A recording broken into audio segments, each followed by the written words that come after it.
Hi ಎಲ್ಲರಿಗೂ ನಮಸ್ಕಾರ. ನಮ್ಮ ಚಾನಲ್ಗೆ ಸ್ವಾಗತ. ನಾನು ಲಕ್ಷ್ಮಿ. ಇವತ್ತಿನ ರೆಸಿಪಿ ಬಂದು ಆಲೂ ಕುರ್ಮಾ ಮಾಡುವುದು ಹೇಗೆ ಅಂತ ನೋಡೋಣ. ಅದಕ್ಕೂ ಮುಂಚೆ ಪ್ಲೀಸ್ ವಿಡಿಯೋ ನೋಡು ಪ್ರತಿಯೊಬ್ಬರು ತಪ್ಪದೇ ಒಂದು ಲೈಕ್ ಮಾಡಿ. ನೀವು ಲೈಕ್ ಮಾಡೋದ್ರಿಂದ ನಂಗೆ ತುಂಬಾ ಹೆಲ್ಪ್ ಆಗುತ್ತೆ. ಹಾಗೆ ನಮ್ಮ ಚಾನಲ್ಗೆ ಸಪೋರ್ಟ್ ಮಾಡಿ. ನೋಡಿ, ಮೊದಲಿಗೆ ಆಲೂ ಕುರ್ಮಾ ಮಾಡೋದು ಹೇಗೆ ಅಂತ ತೋರಿಸ್ತಾ ಇದ್ದೀನಿ. ನಾವು ಇಲ್ಲಿ 4 ಆಲೂಗಡ್ಡೆ ಸಿಪ್ಪೆ ತೆಗೆದು ನೀಟಾಗಿ ವಾಶ್ ಮಾಡಿ ಈ ಥರ ಕಟ್ ಮಾಡ್ಕೊಂಡಿದ್ದೀವಿ. ತುಂಬ ಸಣ್ಣದಾಗಿ ಕಟ್ ಮಾಡೋಕ್ಕೆ ಹೋಗಬೇಡಿ. ನೋಡಿ, ಕಟ್ ಮಾಡಿಕೊಂಡು ಒಂದು ಕುಕ್ಕರ್ಗೆ ಸೇರಿಸ್ಕೊಳ್ಳೋಣ. ಆಲೂಗಡ್ಡೆ ಮುಳುಗೋ ತನಕ ನೀರನ್ನು ಸೇರಿಸ್ಕೊಂಡು ಅದ್ರ ಮೇಲೆ ರುಚಿಗೆ ತಕ್ಕಷ್ಟು ಉಪ್ಪನ್ನು ಸೇರಿಸ್ಕೊಂಡು ನಾವು ಒಂದು ವಿಜಿಲ್ ಕೂಗಿಸ್ಕೊಳ್ಳೋಣ. ಜಾಸ್ತಿ ಕೂಗಿಸ್ಕೊಳ್ಳೋಕೆ ಹೋಗ್ಬೇಡಿ. ತುಂಬ ಕೂಗಿಸ್ಕೊಂಡ್ಬಿಟ್ರೆ ತುಂಬ ಸಾಫ್ಟಾಗಿ ಹೋಗುತ್ತೆ. ಆವಾಗ ಈ ಕುರ್ಮಾ ಚೆನ್ನಾಗಿರಲ್ಲ.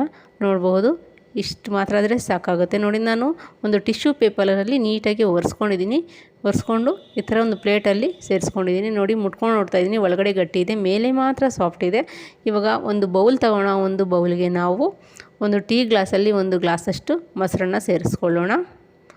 ಮತ್ತು ಖಾರಕ್ಕೆ ಕಾಶ್ಮೀರ್ ಚಿಲ್ಲಿ ಪೌಡರ್ 1 ಚಮಚ, ಹಾಗೆ ಜೀರಾ ಪೌಡರ್ 1/4 ಟೀ ಸ್ಪೂನು, ಧನಿಯಾ ಪೌಡರ್ ಅರ್ಧ ಚಮಚ, ಹಾಗೆ 1/4 ಟೀ ಸ್ಪೂನ್ ಅರಿಶಿಣವನ್ನು ಸೇರಿಸ್ಕೊಳ್ಳೋಣ. ಕಾಶ್ಮೀರ್ ಚಿಲ್ಲಿ ಪೌಡರ್ ಸೇರಿಸ್ಕೊಳ್ಳೋದ್ರಿಂದ ಕಲರ್ ಆಗ್ಬೋದು, ತುಂಬಾ ಚೆನ್ನಾಗಿರುತ್ತೆ.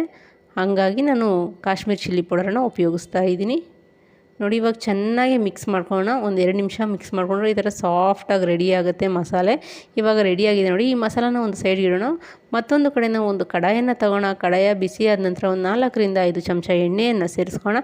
ಎಣ್ಣೆ ಬಿಸಿ ಆದ ನಂತರ ನಾವಿಲ್ಲಿ ಆಲೂಗಡ್ಡೆ ತೊಗೊಂಡಿರುವಂಥ ಆಲೂಗಡ್ಡೆನ ಸೇರಿಸ್ಕೊಂಡು ಕಲರ್ ಚೇಂಜ್ ಆಗೋ ತನಕ ಫ್ರೈ ಮಾಡ್ಕೋಬೇಕಾಗತ್ತೆ. ನೋಡಿ, ಎರಡೂ ಕಡೆ ಕಲರ್ ಚೇಂಜ್ ಆಗಬೇಕು, ಆ ಥರ ಫ್ರೈ ಮಾಡ್ಕೋಬೇಕಾಗತ್ತೆ. ಆವಾಗ ತುಂಬಾ ಚೆನ್ನಾಗಿರುತ್ತೆ. ಹಾಗೆ ಕ್ರಿಸ್ಪಿಯಾಗಿ ಕೂಡ ಇರುತ್ತೆ ಆಲೂಗಡ್ಡೆ. ಹಾಗಾಗಿ ನೋಡಿ, ಈ ಥರ ಚೆನ್ನಾಗಿ ಫ್ರೈ ಮಾಡ್ಕೊಳ್ಳೋಣ. ಈ ವಿಡಿಯೋ ನಿಮಗೆ ಇಷ್ಟ ಆಗಿದೆ ತಪ್ಪದೇ ಲೈಕ್ ಮಾಡಿ, ಶೇರ್ ಮಾಡಿ, ಕಮೆಂಟ್ ಮಾಡಿ, ಸಬ್ಸ್ಕ್ರೈಬ್ ಮಾಡ್ಕೊಳ್ಳಿ. ಹಾಗೆ ಪಕ್ಕದಲ್ಲಿ ಬರುವಂಥ ಬೆಲ್ ಐಕನ್ನ ಕ್ಲಿಕ್ ಮಾಡಿ. ತಪ್ಪದೇ ನಮ್ಮ ಕಪ್ಪರ್ದಿನಿ ಸ್ಪೆಷಲ್ ಚಾನಲ್ಗೆ ಸಪೋರ್ಟ್ ಮಾಡಿ ಅಂತ ಕೇಳ್ತಾ ಇದ್ದೀನಿ. ನೋಡಿ, ಚೆನ್ನಾಗಿ ಫ್ರೈ ಆಗಿದೆ. ಇವಾಗ ಒಂದು ಪ್ಲೇಟಿಗೆ ತೆಗೆದು ಸೈಡ್ಗೆ ಇಡೋಣ. ಅದೇ ಕಡಾಯಿಗೆ ನಾವು ಉಳಿದಿರುವಂಥ ಎಣ್ಣೆಗೆ 1/4 ಟೀ ಸ್ಪೂನ್ ಜೀರಿಗೆ, 1/4 ಟೀ ಸ್ಪೂನ್ ಗಸಗಸೆಯನ್ನು ಸೇರಿಸ್ಕೊಂಡು ಚೆನ್ನಾಗಿ ಫ್ರೈ ಮಾಡ್ಕೊಳ್ಳೋಣ. ಅದರ ನಂತರ ನಾವಿಲ್ಲಿ 3 ಹಸಿರುಮೆಣಸಿನಕಾಯಿನ ಕಟ್ ಮಾಡಿ ಸೇರಿಸ್ಕೊತಾ ಇದ್ದೀವಿ. ಇದು ಆಪ್ಷನಲ್, ಇಷ್ಟ ಇದ್ದರೆ ಸೇರಿಸ್ಕೋಬೋದು, ಇಲ್ಲಾಂದರೆ ಸ್ಕಿಪ್ ಮಾಡ್ಕೋಬೋದು. ಹಾಗೆ ಸಣ್ಣದಾಗಿ ಕಟ್ ಮಾಡಿ ತೊಗೊಂಡಿರುವಂಥ ಈರುಳ್ಳಿಯನ್ನು ಕೂಡ ಸೇರಿಸ್ಕೊಳ್ಳೋಣ. ನೋಡಿ, ಈರುಳ್ಳಿ ಚೆನ್ನಾಗಿ ಕಲರ್ ಚೇಂಜ್ ಆಗಬೇಕು, ಅಲ್ಲಿ ತನಕ ಫ್ರೈ ಆದ ನಂತರ ನಾವಿಲ್ಲಿ ಪಲಾವ್ ಎಲೆ 1 2 ಭಾಗ ಮಾಡಿ ಸೇರಿಸ್ಕೊತಾ ಇದ್ದೀವಿ. ನಿಮಗೆ ಬೇಕಿದ್ದರೆ ಶುಂಠಿ ಮತ್ತು ಬೆಳ್ಳುಳ್ಳಿ ಪೇಸ್ಟನ್ನು ಉಪಯೋಗಿಸ್ಬೋದು. ನಾನಿಲ್ಲಿ ಸೇರಿಸ್ಕೊತಾ ಇಲ್ಲ.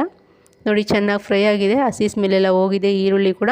ಈ ಟೈಮಲ್ಲಿ ನಾವು ರೆಡಿ ಮಾಡಿ ತೊಗೊಂಡಿರುವಂಥ ಮಸಾಲೆಯನ್ನು ಸೇರಿಸ್ಕೊಳ್ಳೋಣ. ಮೊಸರಲ್ಲಿ ಏನು ರೆಡಿ ಮಾಡಿ ತೊಗೊಂಡಿದ್ವೋ ಮಸಾಲೆ, ಆ ಮಸಾಲೆಯನ್ನು ಸೇರಿಸ್ಕೊಂಡು ಚೆನ್ನಾಗಿ ಎಣ್ಣೆ ಬಿಟ್ಟೋ ತನಕ ಫ್ರೈ ಮಾಡ್ಕೊಳ್ಳೋಣ. ಎಣ್ಣೆ ಬಿಟ್ಟಿದ ನಂತರ ನಾವಿಲ್ಲಿ 1/4 ಟೀ ಸ್ಪೂನ್ ಗರಂ ಮಸಾಲ, ಹಾಗೆ ಮಸಾಲೆಗೆ ಎಷ್ಟು ಉಪ್ಪು ಬೇಕೋ ಅಷ್ಟು ಉಪ್ಪನ್ನು ಸೇರಿಸ್ಕೊಳ್ಳೋಣ. ಆಲ್ರೆಡಿ ಒಂದು ಸಲ ನಾವು ಉಪ್ಪನ್ನು ಸೇರಿಸ್ಕೊಂಡಿದ್ದೀವಿ, ಹಾಗಾಗಿ ನೋಡಿಕೊಂಡು ಸೇರಿಸ್ಕೊಳ್ಳೋಣ.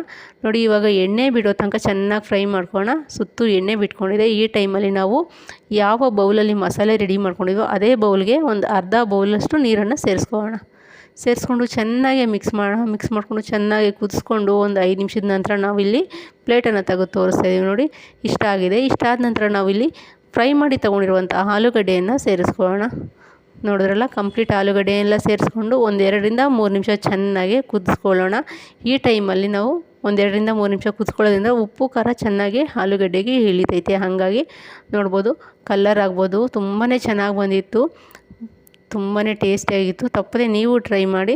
ನೋಡಿ, ಪ್ಲೇಟನ್ನು ಮುಚ್ಚಿ 2 ನಿಮಿಷದ ನಂತರ ನಾನು ಇಲ್ಲಿ ಕಸೂರಿ ಮೇಥಿ 1 ಚಮಚ ಅಷ್ಟು, ಹಾಗೆ 1-2 ಚಮಚ ಅಷ್ಟು ಸಣ್ಣದಾಗಿ ಕಟ್ ಮಾಡಿರುವಂಥ ಕೊತ್ತಂಬರಿ ಸೊಪ್ಪನ್ನು ಸೇರಿಸ್ಕೊತಾ ಇದ್ದೀನಿ. ನಿಮಗೆ ಇಷ್ಟ ಇದ್ದರೆ ಕಸೂರಿ ಮೇಥಿ ಸೇರಿಸ್ಕೋಬೋದು, ಇಲ್ಲಾಂದರೆ ಸ್ಕಿಪ್ ಮಾಡ್ಕೋಬೋದು. ಇವಾಗ ಸ್ಟವನ್ನು ಆಫ್ ಮಾಡಿ ಸರ್ವ್ ಮಾಡಿಕೊಂಡ್ರೆ ರೆಡಿಯಾಗಿರುವಂಥ ಆಲೂ ಕುರ್ಮಾ.